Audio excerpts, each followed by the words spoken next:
беше трети ден од бојкотот на настава.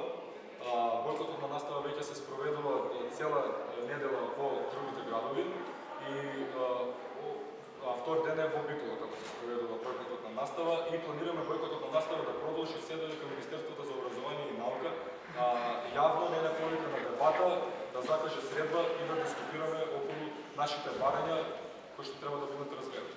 Има ли информација колку други училишта во Куманово бојкотираат средби?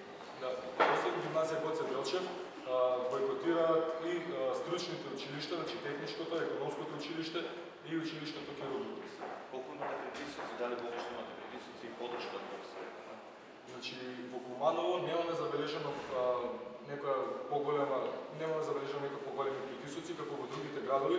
Сепак има забележено некои помали притисоци кои што сепак не може да се јавно да говориме за таквите појави. Меѓутоа имаме голема поддршка од наставниците кои сепак апелираат на тоа да имаме поголема организираност и да имаме повеќе вонучилишни активности во училиштата, сепак да ја покажеме нашата озбилност и дали имате информација за тоа дали загубените денови се одработуваат?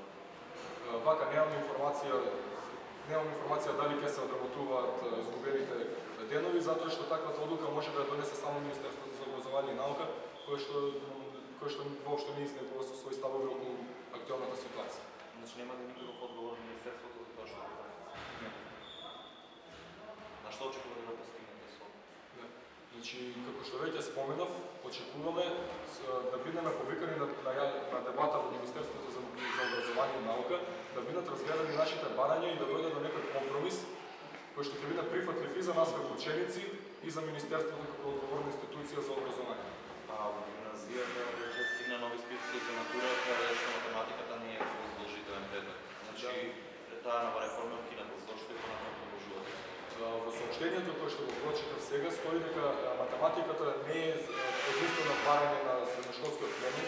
Значи, ние упатуваме апел и укажуваме на проблемите кои што се јавуваат со спроведување на екстерното тестирање, кое што сметаме дека е необјективно тестирање, да стои во оценка на ученикот, кое што може многу да ги загрози интересите и успехот на ученикот. Исто така упатуваме дека електронскиот дел, односно двојниот метод на полагање на државна матура може сериозно да го угрози времето потребно за да се приготви испитот и укажуваме на можноста да се повторат електронските техничките грешки на електронското тестирање при државна матура, кој што се случи на екстерно тестирање.